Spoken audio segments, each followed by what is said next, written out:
Did you know that Metro Detroit has a playable pinball museum and arcade in Oakland Mall? Once you get inside, follow the signs for Sparks Pinball Museum and you'll be met with over 70 pinball and 50 arcade machines. Sparks doesn't charge you per game, but instead it's either $15 an hour or $22 for an all-day pass, which in my opinion is a pretty good bargain. I appreciate at the entrance with some fun retro knickknacks, but the real meat and potatoes is the games. Each game has a little fact and detail sheet on them, noting things like when it was released, by who, the objectives of the game, as well as some fun facts like world record holders. Being a pinball museum, there's a lot of different eras available here, with most of them being playable. There was a very old pin that was display only, but it was cool to see it and some of the history of pinball, like when it was once illegal in many major American cities, apparently illegal until 1976 in New York City. Now, some that I checked out was of course Black Knight 2000. This is one that I have not played yet, so super excited. Let's check this one out. I liked it, but I favored the other two versions more. And Haunted House, my first time seeing this one in person, where it has a trap door section with a third board that's backwards where the ball falls into. It's super trippy and really cool. After that, I checked out Laser Ball, a pin from 1979, which I found to be fun with what felt like a pretty wide table, but not a super fast board. Then I was on to Cyclone before taking a break from pins. They have a lot of iconic arcade games here, but beyond Mortal Kombat 2, there weren't really any fighters, more things like Mario Bros, Donkey Kong, Punch-Out, Dig Dug, and Q*bert. I settled on playing Super Mario Bros. Versus, as I haven't encountered a cat with that in a long time, and I was able to get to World 6-3 in my time with it. Versus Mario is a ton of fun though, definitely recommend checking that one out. It's harder, it's different. If you haven't played Versus Mario, but you know the original one for the NES,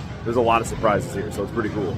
There's plenty of multiplayer games too though, like Turtles, Rampage, and Terminator 2. There was even this super unique Joust dueling pinball machine where it was like a versus mode. Looked really neat, and I wish I had a friend there with me to play this one. And then for some old-timey games like Cold Brew here, as well as these baseball pinball machines, which if you've been to Myrtle Beach, you've probably played one of these before. I played the heck out of these growing up. For the eagle-eyed observers, they actually had an Aladdin's Castle sign here, and they even have the logo up from the previous arcade that was here years ago. The last game I want to showcase was this blaster game. There's two cans on the base with a ton of light sensors. Hitting one of those will make the can pop up. The objective is to get the can in your opponent's base more than get it in yours. It's a super unique game and definitely a lot of fun. I had only planned to pop in and check out a table or two, but the next thing I knew, my hour flew by, and I had a great time playing all the different pins and games that I could.